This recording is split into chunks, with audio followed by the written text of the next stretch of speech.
Okay, assalamu alaikum wa rahmatullah, and warm greetings to all of you again. We started this chapter in the previous lecture. We were talking about strategy and technology, and we discussed about technical standards, and we discussed the dominant design of the technology. And we talked about like how RAM, monitor, and keyboards, they have some dominant designs. And we discussed the benefits of standards, why standards are important for the technology, and how we can establish the standards. Then we also talk about network effects. They can be positive feedback and lockouts.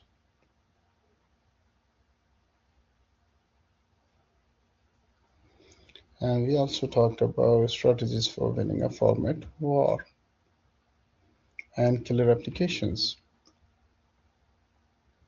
We talked about a razor and a blade strategy. Okay, so I believe we need to talk about this, or probably we discussed this. Capturing the first mover advantage. Some first movers have the ability to capitalize on and reap substantial first mover advantages that lead to an enduring competitive advantage. For example, Intel, or we can call it the Apple iPhone. Okay, so there might be first mover disadvantages as well. We know the first mover advantages. So the disadvantage could be the first mover has to bear the significant pioneering costs that later entrants do not. Like if you're gonna make something for the first time, you would need more efforts, and you might be making many experiments. And then for the next time, or the other competitors, they will just see the design and the features, and it's easier for them to develop those products. So that's why in the pharmaceutical industries, when a company introduces a new medicine or a drug, they are protected. So the patent is protected, others cannot copy for a significant time, and they can sell the drugs on a far more price than the normal. And the rationale behind that is that in the drugs, because they have invested so much R&D and just to encourage them, and the patent is registered, and nobody else can copy the formula. So one of the reasons is that we wanted to get latest innovations in the drugs. That's why we provide them this opportunity. Okay, so this is basically to counter this disadvantage that we have as a first mover. The first mover must pioneer the technology and develop distribution channels, and this can be an uphill job for them. So it's not just the technology that they have to develop, they have to establish the distribution channels as well, and educate customers. Gosh, this can be one of the most difficult, because in the beginning they don't the customers don't know how to use the products, and if their experiences, they do not understand the features of the product, they do not understand like how to use the products. So there are lots of marketing campaign is required to educate the customers. So once the customers are educated, it's far easier for the competitors to just introduce the product and start getting the sales. The first mover runs the risk of building a wrong resources and capabilities. So they might be investing into wrong kind of machinery and capabilities and locations. So this might end up into a very costly business for them. As compared to that, the competitors, they can just see and they can copy.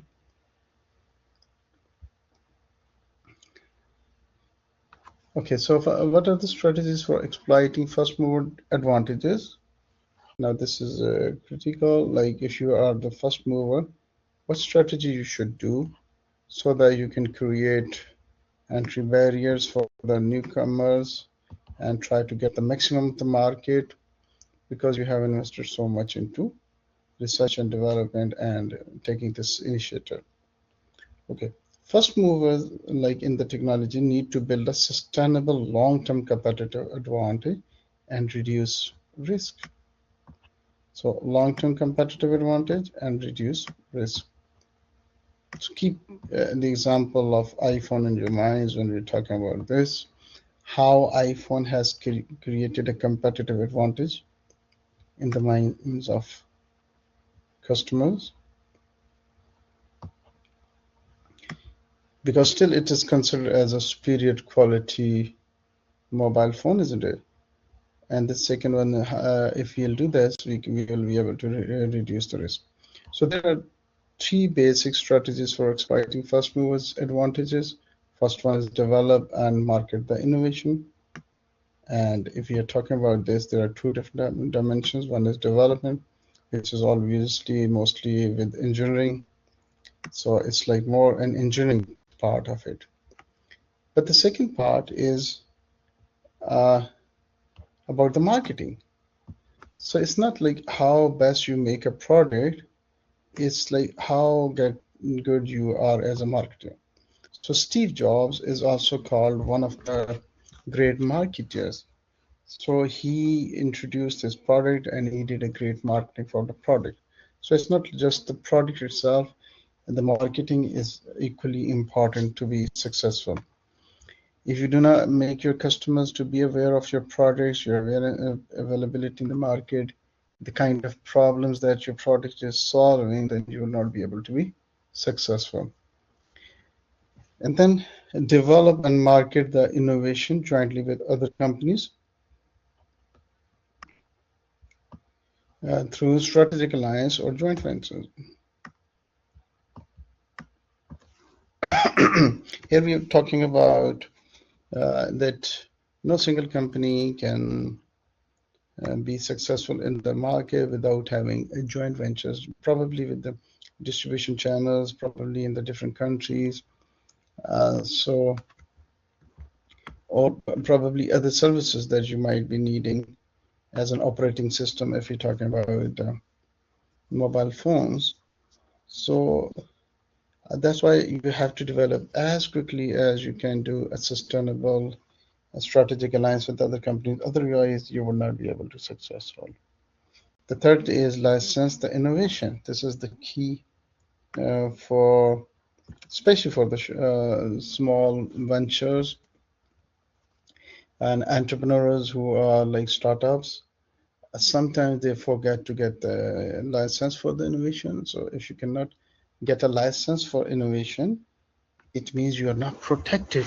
So if you're not protected, anybody can copy your idea and implement it, especially the big shark companies. So you have to safeguard yourself, you have to safeguard your innovation, innovative ideas, um, and allow them to develop in the market. So when you get the license done, then you will be approached by other companies. They might get a permission from you, they might give you a payment, and then they will be developing the products and services. So especially the small companies, the new entrepreneurs, they should get this very seriously, because license of your innovation will safeguard you. Otherwise, you will be out of the business. Okay, so the paradigm shifts and the decline of established companies. How the established companies, we had like the companies once they were ruling, but they are not in the business anymore. Again, whenever we talk about this, a company that comes to our mind is Nokia. Yes, Nokia. Many other companies, probably you must not be aware of them. They are no more in the business. Like we had VCRs in early 80s and 90s. Yeah. This was video cassette recorder. We used to have the tape recorder. You must have not seen the tape recorders, but we experienced them on tape recorders. We used to listen to music and recordings. Okay, and then we used to have typewriters. Typewriters, you can just the only thing that typewriter was doing, what in computers you just type on Word and get it printed. So that is the basic purpose that typewriter was used. But there was a whole industry that was revolving around the typewriters because the typewriter as a machine is gone. Then there were jobs in the different institution, government institution. They need people who can do the typewriting, and we used to look at the typewriting speed. So there were many institutions like schools or colleges or certain vocational centers. They will provide you typewriting, skills, and they will teach you. But this all has gone because the computers come, and this is just a very minor friction function of the laptop or desktop, which is typing. You know, we used to have handwritten applications. Now we can get typewriter. Similarly, if you talk about the tape recorders, we can see the mobile phones. Early we had Walkman, and Walkmans are gone. Similarly, VCRs are also gone through the laptops have also taken out, so people can use the television nowadays. They also you can go and watch internet movies on the VCR, so you don't need them. Anyways, let's see what is disruptive technologies. Now you must have got an idea what are disruptive technology. So Clayton Christensen uses the term disruptive technologies to refer a new technology that gets it start away from a mainstream of a market. So its functionality improves over time. And invades the main market. Established companies are often aware of the new technology but do not invest in it, and because of they listen to their customers who do not want it.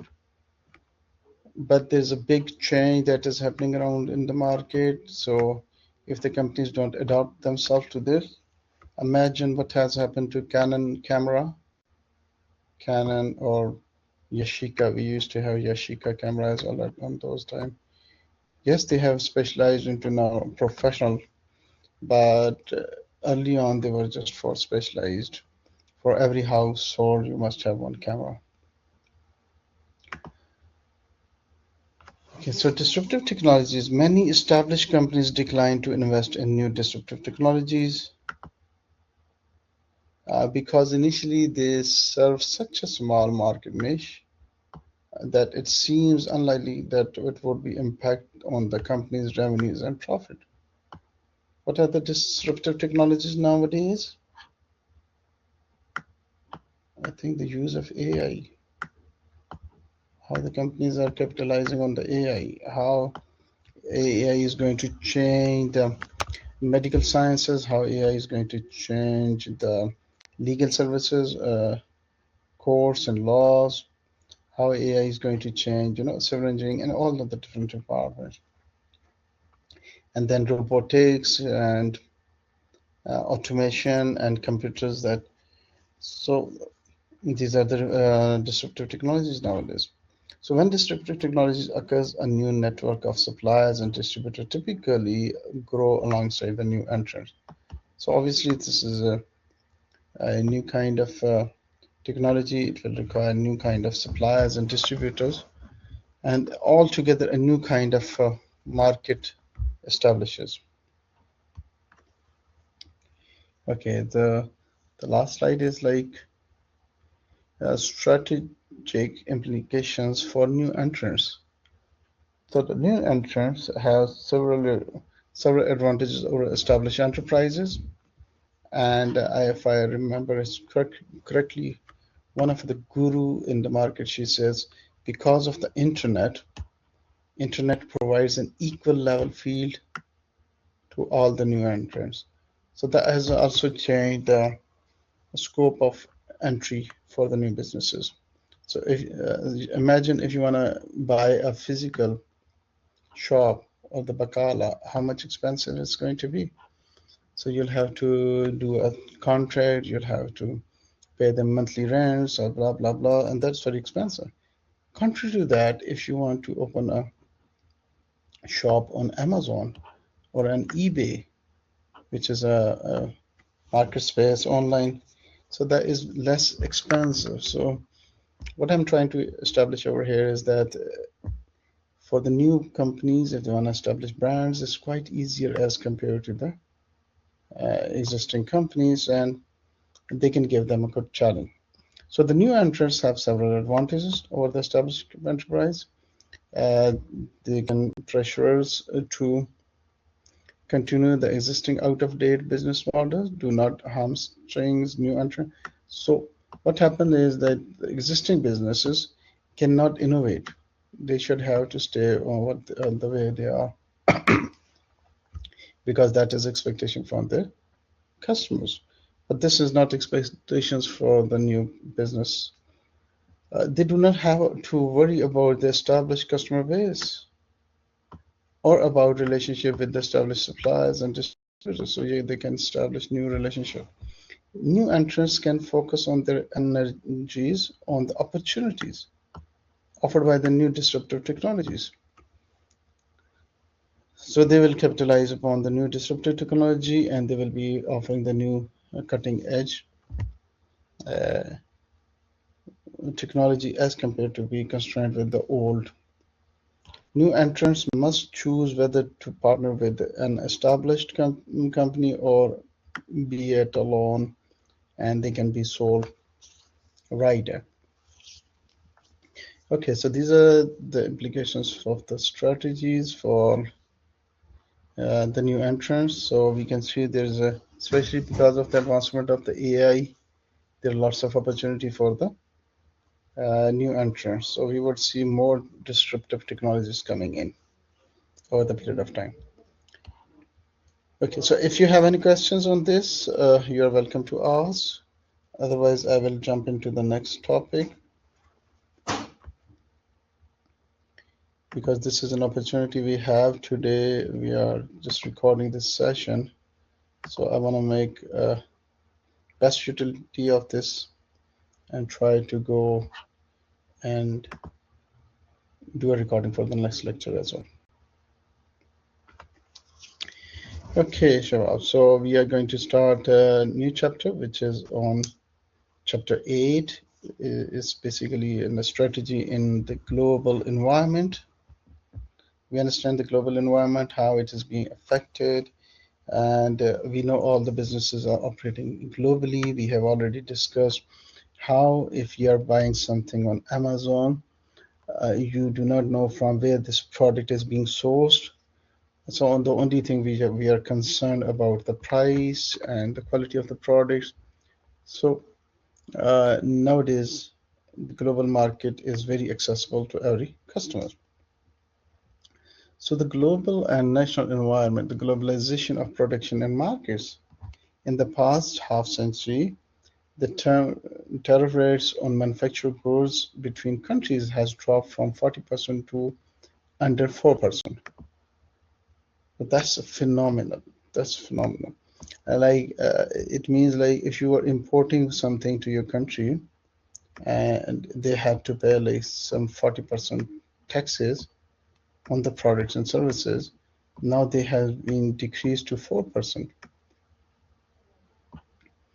Okay, so imagine at that time if there was a product that was for say 100. So imagine at that time if there was a product that was for say 100 SR. After you pay the tariff, it was 140 SR. Just a rough idea. I'm just trying to. Now, if you're going to buy this, you can just get it for 104 SR. So it's a very minute increase in the price. So that gives the leverage for the customers to buy the products internationally. The second thing is industry boundaries no longer stop at national borders. And we can see that lots of miracles have happened. We can see online shopping stores like Amazon, eBay, Alibaba. They're making it easy. Then the containers have changed the name of the game, and then specialization into different countries, which have this specialty. Some have specialty in production, some have specialty with the labor. So that makes it more, cost effective to produce the products. And the world has realized this, its importance.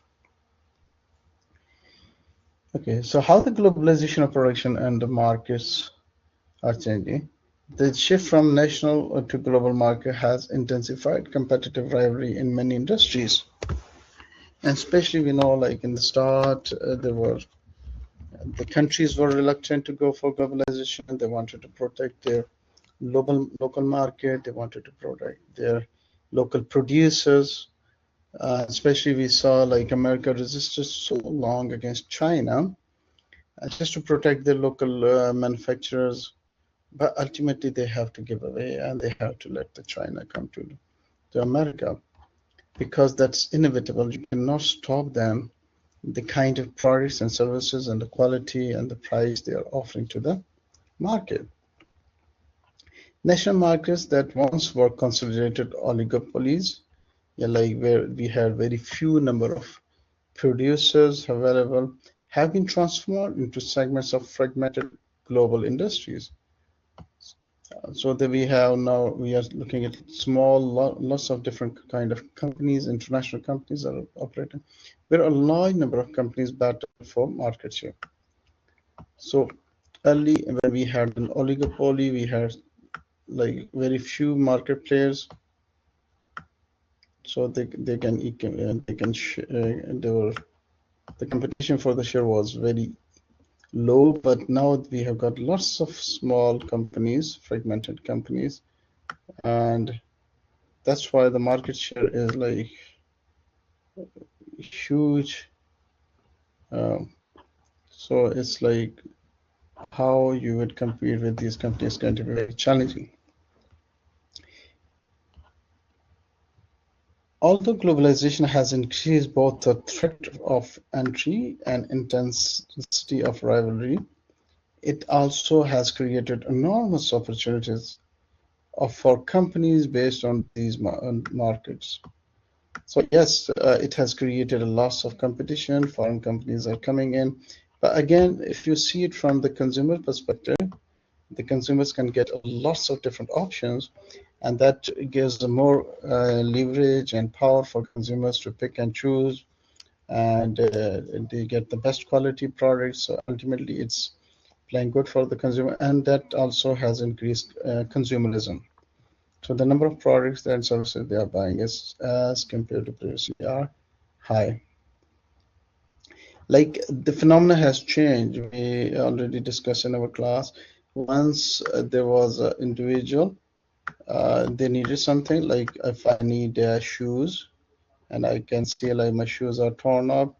So there was the need that was appearing at those times. So based on the need, I used to go and search the market and then see which shop is providing me the best quality shoes and which shop is providing on a less price. But nowadays, all these companies, these fragmented companies, they are there and they have produced lots of shoes and they are available in the shops and they are doing marketing. So probably you come across a marketing ad in which you see like 70% off. So even though you don't have a need to buy the shoe, you will go and purchase it because of their sales and other. Okay, so natural competitive advantage is also very important that we have to look for. Michael Porter has identified four attributes of a country-specific environment that have an important impact on companies located within the nation. So this is important for we need to look for that how there are certain countries and companies they are very successful and even though big giant companies cannot compete them, they can be like four attributes that Michael portal has identified. So if a nation has these four factors, they will have a competitive advantage over their competitors. First one is factors endowment. So it's a nation's position in factors of production such as skilled labor or the infrastructure necessary to compete in a given industry. So I remember there was a talk by Tim Cook. You know Tim Cook? Tim Cook. He is the CEO of Apple. Yes. So somebody was criticizing them because they are going to make Apple from China. And he says that why we go to China? Because of the skilled labor. So his argument was if we want to look for a skilled artisan and if we want to go and search for the skilled artisan in America, he would say throughout the whole America, we would not be able to get people who can sit in this whole, say, the building. And he says when we go to China, we can fill the whole stadium of the skilled labor. So he was telling us that you should not just be treating China as something, a market that is like cheap or provides you less economical product, but it is a market that offers you a huge level of skilled labor. And that's the reason that Apple has chosen China as a destination for production. Okay, so local demand conditions, the second dynamics that you have to look at. So the nature of home demand for the industrial products or services. So if there is a home demand, so obviously, if whatever the products and services you're going to produce, your local demand is going to meet you and help you to sustain.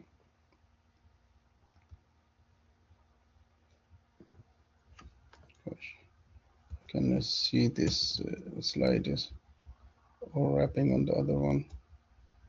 Okay, related and supporting industries. So if you do not find the related and supportive industries, then you will not be able to successful in the market because you will be able to develop one part of the technology or the products, and then you cannot get it sold to the desired customers. So imagine how I think this is the case study for the success for Alibaba, because Alibaba fills in the missing link between the producers and the consumers or the businesses. So they linked this, they provided this platform, and that was the right kind of sorry, my handwriting is not good. That there was the need for to bridge in this sporting industry that we are talking about. Imagine you can make manufacture processors, but you cannot link it with the laptops, and then you cannot link it with you cannot get the batteries, and then you cannot get the vision channels, and then you do not get the state of the art, platform. So all these things make your part of a success. The fourth one is a firm strategy, their structure, supporting industries. The conditions in the nation governing how companies are created, organized, and managed, and nature of the domestic rivalry. See, like in China, if we just take the example of China, they just are rival on the basis of they want to provide the best quality services, but they do not treat themselves as a rival. They just support each other, and the government is also supporting them, and that's why Chinese government support and helping and facilitating all these four dynamics which we talked about. And the portal is talking about the factors endowment, like where we talked about they have the necessary which is required to produce the product. They have the local demands, and especially they train the local people, customers, employees, and then they put the related and supporting industries, they put them in place, and then they also provide them the structure, strategy, and supporting industries in place. And that's one of the reasons like China is unbeatable. So Porter argues that companies from a given nation are most likely to succeed in industries or strategic groups in which four attributes are favorable. We can also take the example of Bangladesh and Korea and Japan.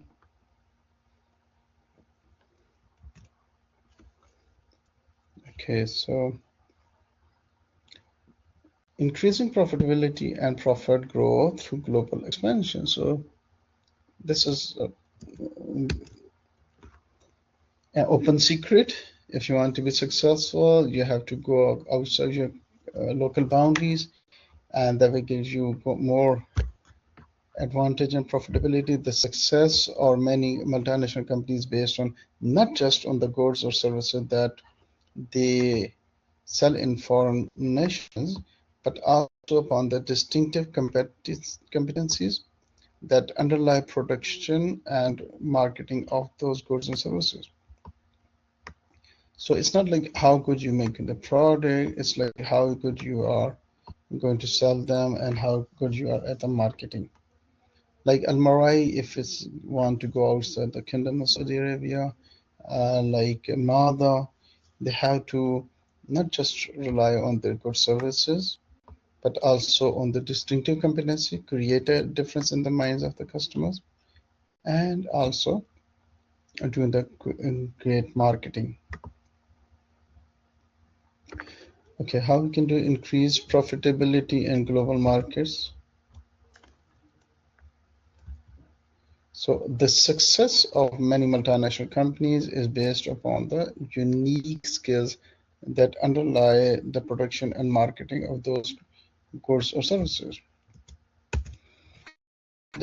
If we talk about Jeff Bezos, he was talking about the many dynamics of the business that are not seen, but they contribute to the quality of the overall product and services.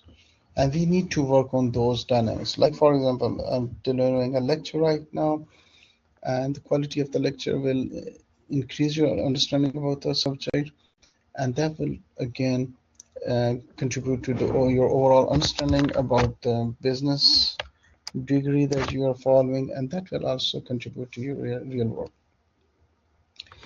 Because distinctive competencies are the most valuable aspects of a company's business model, the successful global expansions of manufacturing companies like Toyota, Procter and Gamble was based on the ability to transfer aspects of the business model and apply it to the foreign market. So this is the key. It's not like how good you are at your home ground. It's like how you are able to transfer these best practices, the expertise, and the market niche, take it to internationally into other countries, and keep up and live up to your expectations with the customers. And that is crucial for for McDonald's, for KFC. So they are globally operating and they want to keep the same kind of flavor, they find to keep the same kind of product, service, and quality around the world. Okay, so realizing location economies. Location economies are the economies benefits that arise from performing a value creation activity in the optimal location for that activity. Like location economies can have two effects. It can lower the cost of value creation, helping the company achieve a low cost position. It can enable a company to differentiate its products offering. So location economy, like which product we have to produce on which location. So an ideal location, you would like to be in more close to the raw material from where you get the raw material and from where you get the best labor that can convert the raw material into the finished goods. And then the infrastructure has to be supportive. And then the cost of carrying from where you are manufacturing these products to say the port. Okay, so there are numerous aspects that you have to take into account. So if these all things work in your favor, then you can create a location economies and you can get the maximum benefits. Leveraging the skills created within subsidiaries and applying them to other operations with the firm's global network may create value. Like you learn something on one part of the business and you are just trying to apply it to another part of the business as well. So managers must have the humanity to recognize that valuable skills can arise anywhere within the firm's global network, not just the corporate center. Like they need to see like what are the best practices that are happening, like say in the production department or in uh, global network in other country.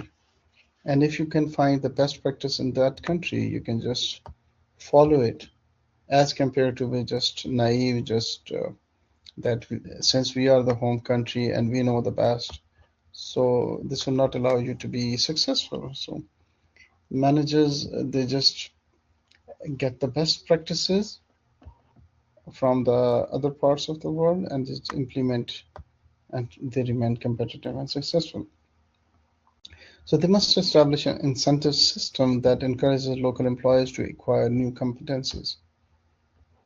And if the local employees will learn new competencies, new skills, they will be more useful for the businesses. Okay, cost pressures and pressures for local responsiveness.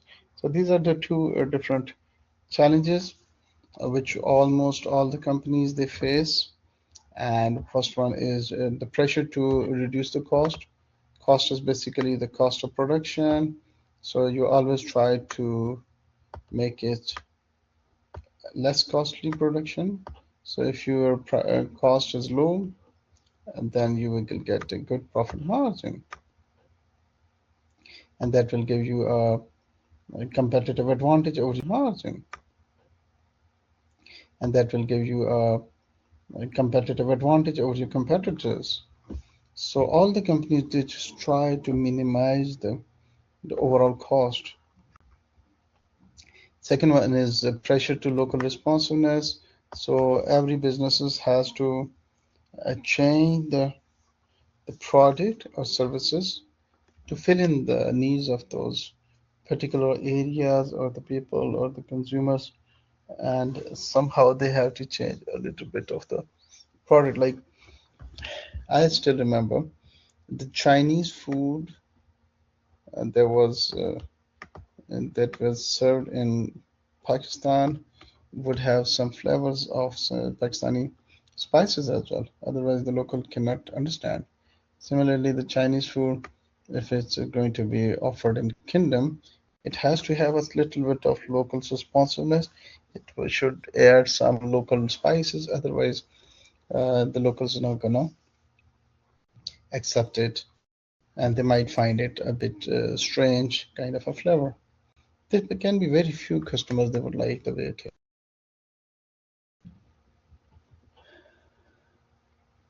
Okay, so pressure for cost reduction, as we discussed, to respond to pressure to lower cost, a firm must try to lower the cost of value creation. So that we also understand if we are decreasing the cost, that we should not decrease the value of the product. So one approach to lowering the cost is to outsource certain functions to low-cost foreign suppliers. And we can see like how the laptops are now being manufactured. So they are basically manufactured throughout the world. The processors are produced somewhere else. The battery they get from somewhere else. Keyboard from some other part of the world. The bags and the chargers. Okay, so all the laptops are being manufactured around the world because keeping in this view that expertise and cost. Pressure for cost reductions are particularly intense in the industries producing commodities type products where differentiation on a non-price factor is difficult, and the price is the main competitive weapon. So when people are buying those products, they are buying it, they're not the brands, but they are just the commodities. So then the consumers are more interested about the price. But as we discussed in our previous lecture, that the brands have been successful to make this commodity converted into brands, and now they can charge higher price. Okay, so they can charge the higher price. Take the example of the rice. So when you get the rice, it's like it does not have no brands. But now there are different companies, they will put it in the packaging and they will put a brand on it. And now we know this rice quality is higher, so the brand can charge you higher price. Otherwise, if they just sell it in a commodity, they cannot charge the higher price. Same, see the milk and how we put it in the packaging and then we make it a brand and then we can get the advantage to sell it on a different prices. Okay, the second one was pressure for local responsiveness. A strong pressure for local responsiveness emerged when the customer taste and preferences differ significantly between countries. Like when the auto industry tried to make world cars, they discovered that consumers in different auto markets had different tastes and preferences.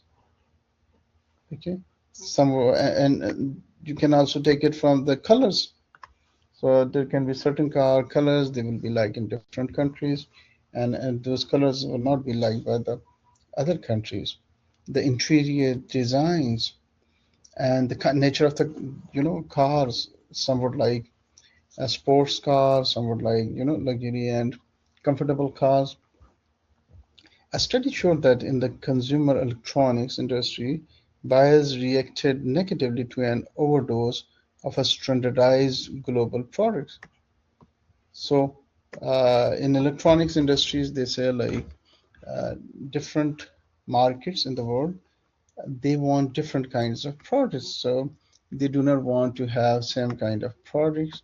And say the earphone, the uh, mobile phone accessories, you would like to have different kinds of them, and they like differentiation. They don't want to stick with the same kind of accessories. A localization strategy focuses on increasing profitability by customizing the company's goods or services so that the goods provides a favorable match to preferences in different national markets. So here we are talking about customizing companies' goods and services. So, so again, it's like customizing according to the localized markets. The downside of this strategy is that it involves some duplication of functions and smaller production runs. So probably if it is on the packaging, then we just talk about the packaging, the colors, and the design for different markets would be different. So you will be doing the same function duplication. So it can be a bit costly for the business. This strategy makes sense if the added value associated with the local customization brings higher price. So obviously companies will go for this if they make a localization and if it is profitable. Like in Europe, we have two different kinds of cars. One is like a left-hand drive, and another in Europe they are the right-hand drives. So they have to produce two different kinds of cars, and this is profitable for the business. That's why they do it. Transnational strategy, companies that pursue a transnational strategy are trying to develop a business model that simultaneously achieve low cost, differentiate the product offering across geographic markets, and foster a flow of skills between different subsidiaries in the company's global network of operation. So it's like how best you utilize your international appearance. So your ultimate objective is to decrease the cost, to provide different product offerings in the different locations according to the need of the customers, and how we use the skills that we learn from one subsidiary and use it on the operations on the other global network. Okay, choosing an entry mode, how you can go into international market. So there are five primary choices of entry mode, like one is exporting, licensing, franchising, or setting up a joint venture with a host country and open a subsidiary.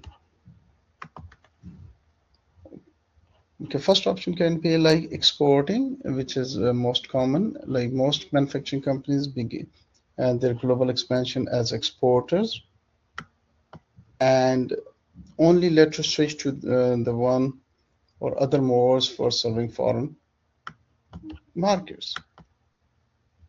So what you are doing is you are just exporting the products and services to another country. So you might have a person or the company they are importing it from you. It's just buying, and the rest is their headache. So you're not responsible for marketing and how you're going to distribute it to the different supplier channels. So as an exporter, you have a very minimum kind of responsibility. Licensing is an international agreement. It's an arrangement whereby a foreign license purchases the rights to produce a company's products in the licensee's country for a negotiated fee. The advantages of licenses include the company does not have to bear the development cost and risk associated with opening up a foreign market.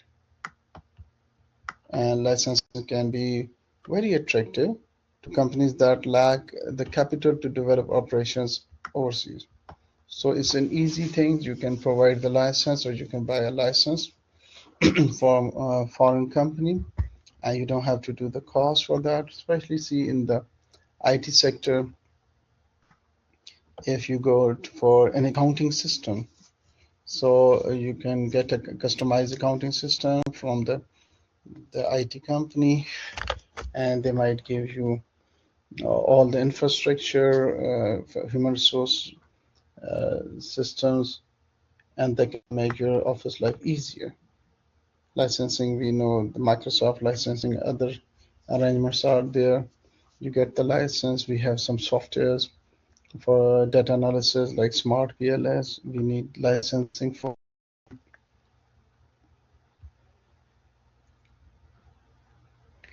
Franchising is another option. Franchising is basically a specialized form of licensing in which the franchisor not only sells intangible property to the franchisee but also insists that the franchisee agree to abide by strict rules on how to do the business.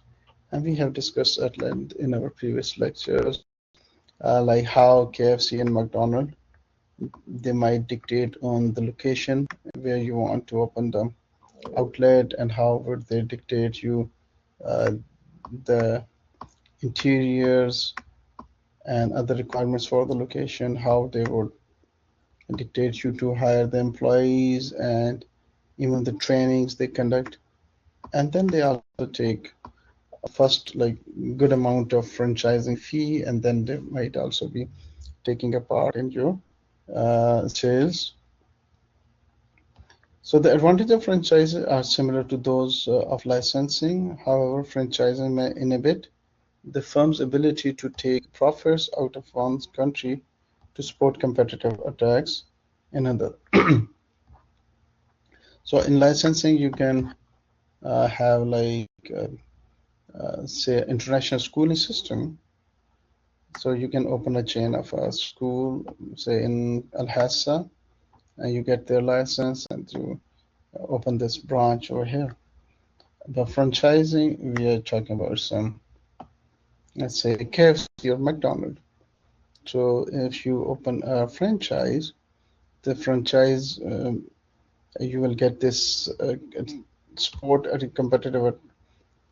And what are the options that you can get is you get the profit from this, from one country, and as a McDonald's, you will put it as the advantage in another country for the subsidiaries or the businesses that you're going to start.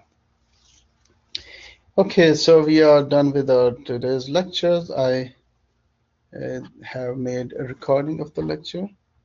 So this is going to be beneficial because we are having an online lecture today. So I made a recording and we have covered chapter 8 today.